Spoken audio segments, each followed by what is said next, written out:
ବାବା ଏ ଦୁନିଆରେ ଏମିତି ଏକ ବଂଶ ଅଛି ଯେଉଁଥିରେ କି କୋକି ବନ୍ଧା ହୁଏ। ଗୋଟେ ସେମିତି ଜାତୀୟ ଉତ୍ତକ ପତଳା ବନ୍ଧା ହବା ବଂଶ ନୁହଁ ବାବା। ଗୋଟେ କୋକି ବନ୍ଧା ହବା ବଂଶ। ହେ ଅର୍ଜୁନ, ତୁ ଯିବା ପୂର୍ବରୁ ବାପକୁ ତ କିଛି କହିବୁନି। ବାବା ତୁ ଜାଣିଛୁ ବାବା,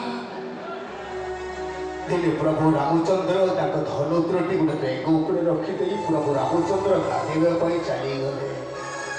ଆଉ ପ୍ରଭୁ ରାମଚନ୍ଦ୍ର ଗାଧେଇ ଆସେ ଦେଖନ୍ତି ତ ବେଗଟା ଉପରେ ଧନୁତ୍ର ଥିବାରୁ ବେଗଟା ରକ୍ତାକ୍ତ ହୋଇ ପଡ଼ିଛି। ପ୍ରଭୁ ରାମଚନ୍ଦ୍ର ବେଗ ଉପରୁ ଧନୁତ୍ର ଉଠେଇ ବେଗକୁ ଡାକି ପଚାରୁଛନ୍ତି, ରେ ବେଗ